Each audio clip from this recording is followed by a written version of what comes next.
We wrap up our time in Afghanistan, Yeah, man. and now it's time to sort out what was it all about? What do we do with those that are still left behind? Yeah. And those folks who experienced the heart crushing loss of family members, friends over there.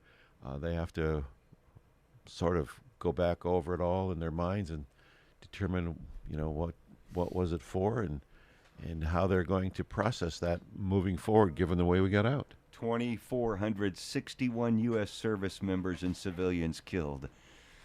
And on the phone with us this morning, we have a Gold Star father, Shawn Marceau. And good morning, Shawn. Thanks for joining us.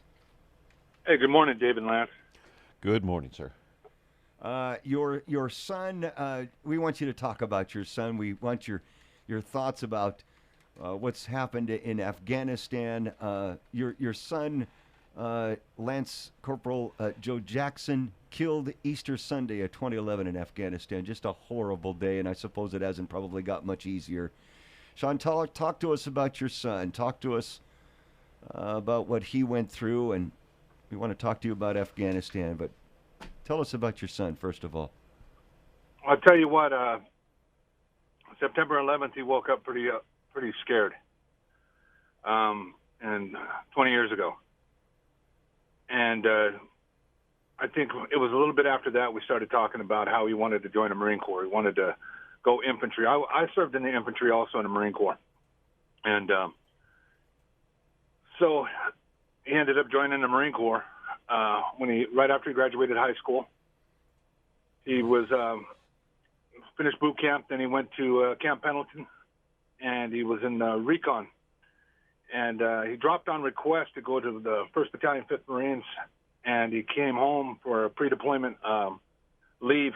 And there was a couple of things that were really wild that happened that morning, or before we took him. I stopped in his room, and he said, "I don't think I'm ever going to be back here." And I told him, "No, you're just that's just all in your head." And so I think his spirit knew. And then, the last time at the airport, saw him, and he flew out, and he was going to Camp Leatherneck at the time when we had Camp Leatherneck in Afghanistan. And he was told me he was going to go to Sangin,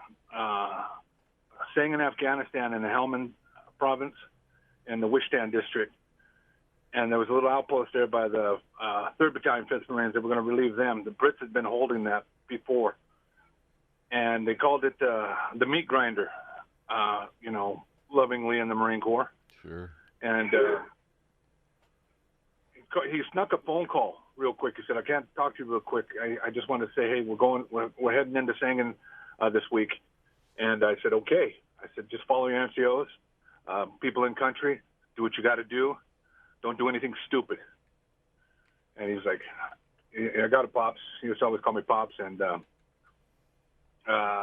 Easter Sunday, we woke up.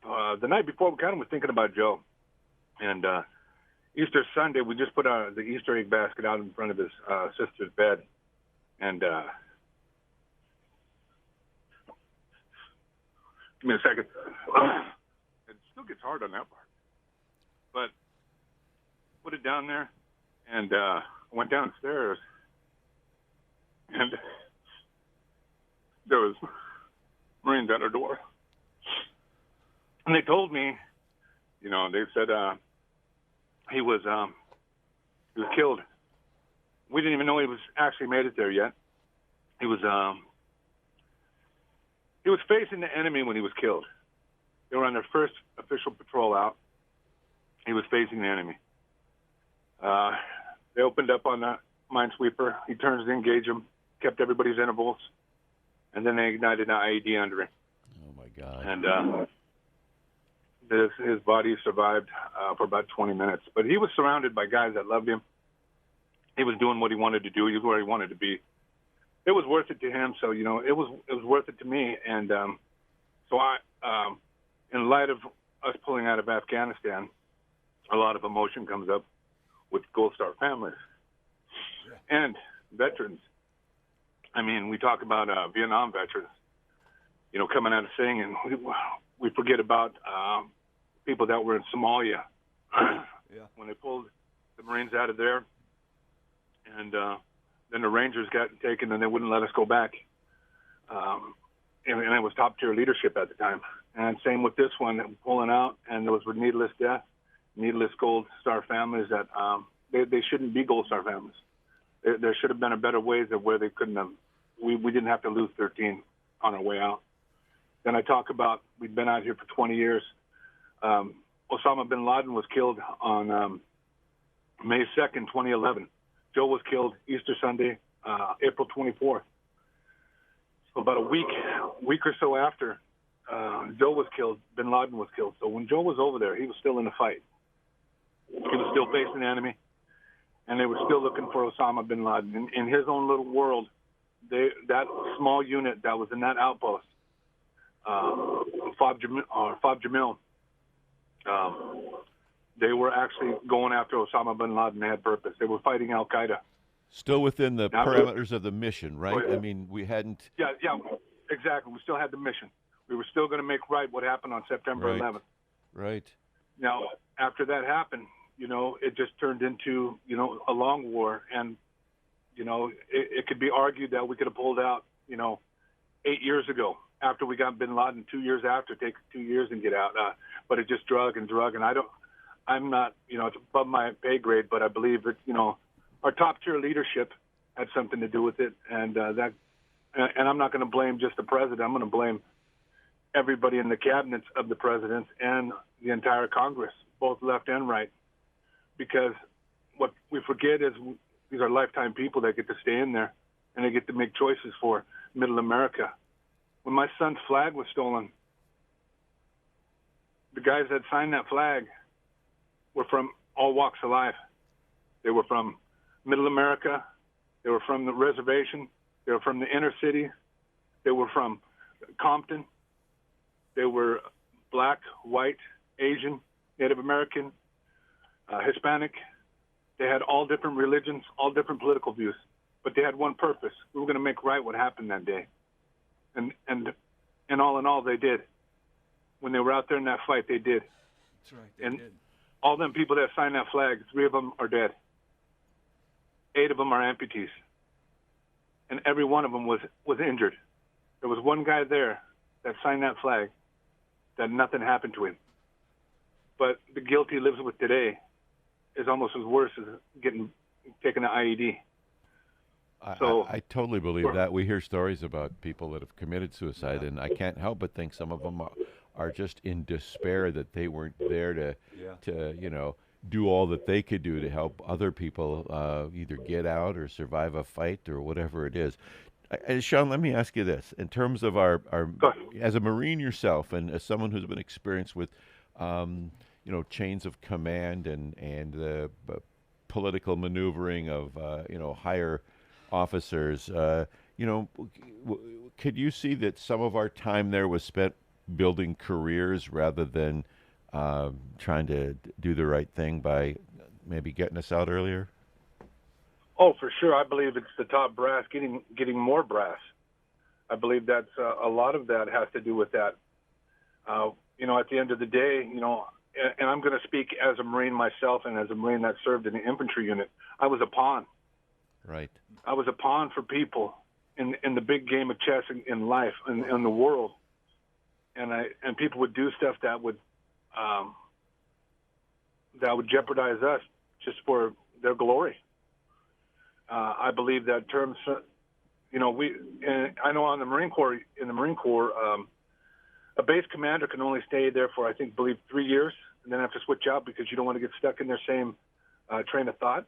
Yeah. And same with all the units, even platoon sergeant, even down to the platoon sergeant, they'll switch out because they don't want them to get complacent. And I think when we were going in further, it was more about, and that's where I don't know. I really couldn't answer that question. My feelings are there was somebody's agenda. Yeah. We lost too many people. At the end of this, when we pulled out yesterday, now I'm speaking as a Gold Star father, it closes a chapter finally that's been open for too long, and it's letting us. It's going to let Gold Star families rest some, if you can. And the reason I say rest is because when Joe was killed, I felt I needed to suffer, and I couldn't let it go. I couldn't let it go. As you guys know, I go to Joe's grave every Tuesday for the past 10 years, and finally, we're not in Afghanistan. Now that's a blessing and a curse, because I know there's people there that are going to suffer. So it's, in the grand scheme of it, it's really a painful thing. I don't. We can't even imagine. I mean, that's one of the reasons we wanted to hear from you. As articulate as you are, as aware as you are, as in touch with your feelings, and having had Marine Corps knowledge yourself. I mean, you become a good spokesperson, and I think I get the idea of rest. I mean, he was there for the mission, and that's what people don't understand.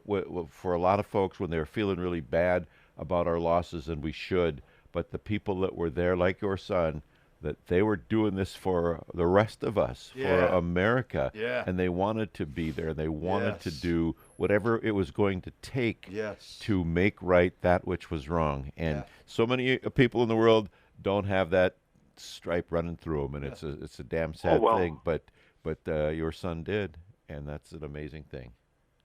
Well, sure. I remember when I was in just a young TFC. I remember patrolling and seeing this little kid, and they knew that as long as we were in town, they were safe. They didn't have to worry about getting beat up, raped, kidnapped. The parents could breathe.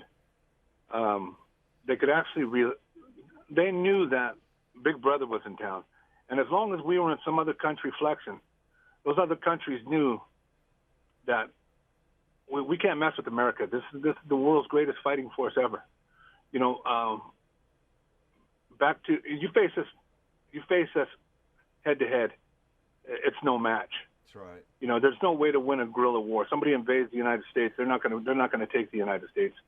Emperor Hirohito said it best. Behind every blade of grass there'll be a gun, an American with a gun. That's right. And with as many veterans that you have in the United States, that's the last thing we'll do. And as many patriots as we have, you'll never take this land. And if you do, we'll be facing you, because we'd rather die on our feet than live on our knees. So well said. Oh, Shawn, you're well said. You're saying the words that so well said. A burst of patriotism, at least for a short period of time, covers a heartache. Yes.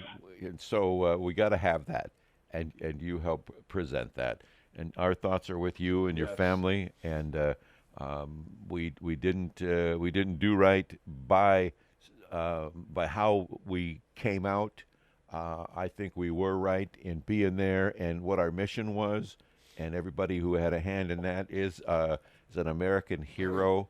And I only wish that our leaders were worth the efforts that our soldiers, sailors, Marines, airmen put in their service as they serve the rest of us. Shawn Marceau, man, thank you so much for your time this morning, and hope there's better, more peaceful days ahead. The loss is always going to be there for you, sir, and you know that. But you got to have a peace of mind at some point, and hopefully that can be achieved now. Thanks for sharing. Well, thank you for. Well, thank you for letting me tell my story, and I'm still in the fight. I know you are.